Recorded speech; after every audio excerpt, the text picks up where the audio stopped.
Dr. Douglas Netchurch might be the most well-educated individual of the kindred condition on the planet, with great understanding of everything from the potency of a kindred's blood in relationship to their generation, to the workings of most of the vampiric disciplines. He is a man of science, having been raised in a family with generations of medical practitioners behind it, and his systematic and calculative approach to most any field of study has resulted in countless breakthroughs helping kindred further understand their state of existence. Yet Dr. Netchurch is also pedantic, obsessive, and cold-hearted to the point of cruelty. He believes only in empirical evidence and refuses to accept hearsay or occult explanations. He is willing to go to great lengths to see his research done, often dealing with unsavory elements of society in order to procure more subjects to experiment upon, and he has a great distaste for disorder and chaos, working in sterile and lifeless environments that inspire little more than unease in his subjects. But let us return to his past and the life he lived before becoming a vampire. Douglas Netchurch was born in New England at the end of the 19th century and turned out to be quite the progeny, making up for his older siblings' failings and attending several prestigious schools, in fact even traveling across the world to study in many great places of learning before he returned home to the Americas.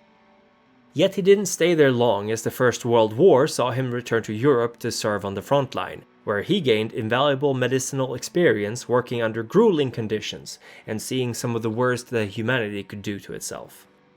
It is believed that the stress this may have caused the young doctor would be the beginning of a mental illness that his embrace by the Malkavian Trimegian would only exaggerate. Trimegian saw great potential in Netchurch and embraced him in the hopes that the young doctor would apply himself to studying the vampiric condition quite as extensively as he had saving lives and ending suffering at the front line. Netchurch did not disappoint, and after a few years of education in the matters of being a kindred, and naturally many long nights spent in deep conversation, Netchurch set out to systematically and rationally dissect the kindred species and find an answer to its peculiar existence. Establishing a relatively covert research facility in North Carolina, Dr. Netchurch would begin his studies both by analyzing his own abilities as well as those of any kindred willing to participate for the betterment of all kindred. Through these many collaborative efforts, Netchurch was able to dip his toes into many other disciplines, even learning Protean, and, believe it or not, a small amount of vicissitude. Some supernatural aspects of vampirism Dr. Netchurch has had to accept during his research, the seemingly unaging nature of the kindred, and their inability to consume anything but blood, but he remains ever a skeptic, even to the point where he does not believe that thaumaturgy is an actual power, but rather parlor tricks cleverly designed by the Tremere to fool the rest of the Camarilla into respecting them. Eventually, Dr. Netchurch would require assistance with his work, and he began to reach out to others to help him. He secured a few highly influential patrons amongst the Camarilla, including John Peterson, who saw great value in debunking the myth of Gehenna. Under their subtle influence, Netchurch more and more began to research and document his findings on thinbloods, ghouls, revenants, and even dhampirs, the half-vampires born between the union of a vampire and a mortal. To help him further, Dr. Netchurch swayed a doctor in psychology, Nancy Reach, to assist him, her understanding of the human mind proving a valuable addition to his more physiological focus. Dr. Reach, who left a long-term relationship behind to work with Dr. Netchurch, immediately grew to appreciate the Malkavian's fastidious approach to science, and when the blood bond tightened its grip, her obsession with Netchurch grew to the point where she was little more than his puppet, devoting every waking hour to furthering his research. Indeed, when she was offered the embrace as part of an experiment, she immediately agreed to it. Her body exsanguinated in a sterile manner, and only the last dregs of her blood drained by the good doctor before she was fed his vitae in return. Her previous obsession remained, despite her transition, and in the eyes of Dr. Reich, there is nothing more important than the work of the man she admires above all else. Dr. Netchurch would come to keep his patrons informed of his progress and research through continuous reports on his findings, and indeed much of what can be known about kindred physiology can be traced back to his research.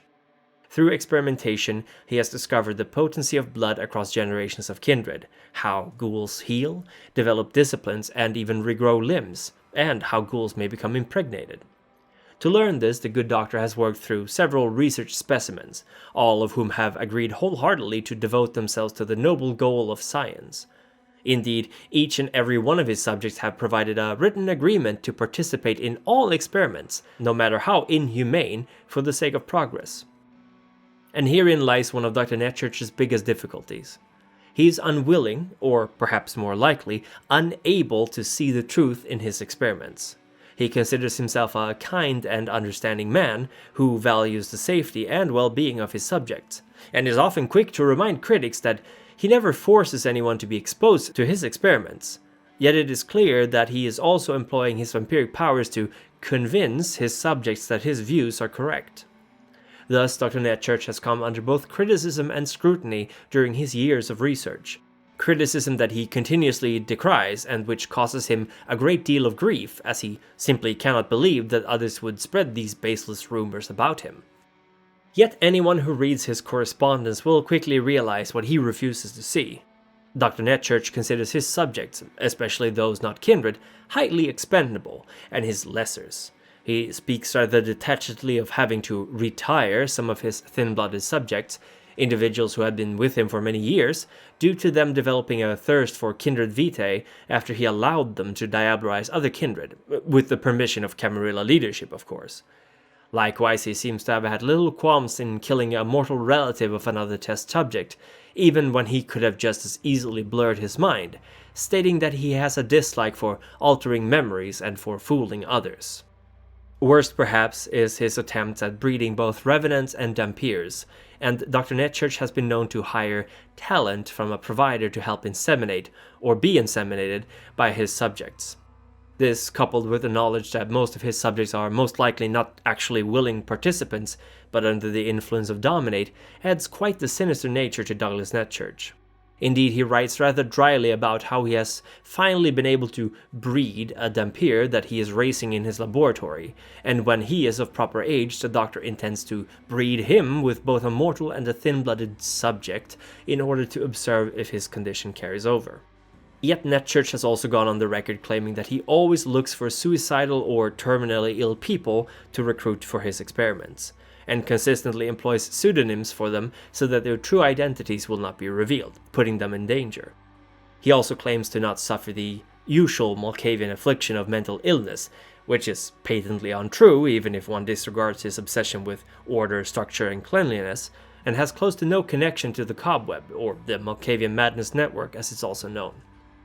Netchurch has also sometimes terminated experiments that he considered too cruel or pointless. After several attempts were made to create more kindred by his thin-bloods, he was forced to admit that the growing psychological impact these failures had on his test subjects forced him to accept that the cost by far outweighed the benefits. That, and that he was having trouble maintaining the Masquerade.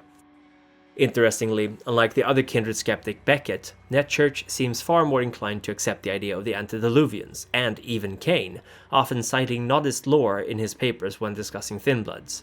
Presumably this is both because he has been unable to find evidence contradicting it, but also because his patrons, despite being the Camarilla, presumably are quite aware of the truth themselves. Another fascinating aspect of Netchurch's character is the fact that as his research has progressed, or in this case stalled, he has become more and more open to the idea that the vampiric condition cannot be completely explained through mere biology and matter. Indeed, in many of his later papers, he will often discuss spiritual matters, even at times mentioning the possibility of the existence of a soul, arguing that because of his own abilities, he has come to realize that his mind may exist in a place separated from his body, which seems to hint at some manner of paranatural force at work. Eventually, this thought process would lead him to conclude that the kindred condition, in some way, acts as a virus. It infects its host and proceeds to alter it in order to replicate itself, yet it also carries with it memories, traits, and effects that should not be inherited via DNA. Dr. Netchurch has further theorized that if the transformation into a vampire could be compared to a virus infecting a cell, then could a vaccine be developed? Could the virus be modified, replaced with another strand? Could a Nosferatu become a Toreador? With signs and portents of Gehenna moving ever closer, Dr. Netchurch's interest in thin-bloods became almost wholly his focus, undoubtedly spurred on by his benefactors. Indeed, as the Week of Nightmares ravaged part of India, his test subjects experienced bouts of intense visions and hysteria, speaking in tongues or long-dead languages. This has most likely also contributed to Netchurch's decreasing confidence that all things can be explained with science. This video was made possible thanks to my patron, the Black Friar. Thank you so much for your support, and I hope it was to your liking.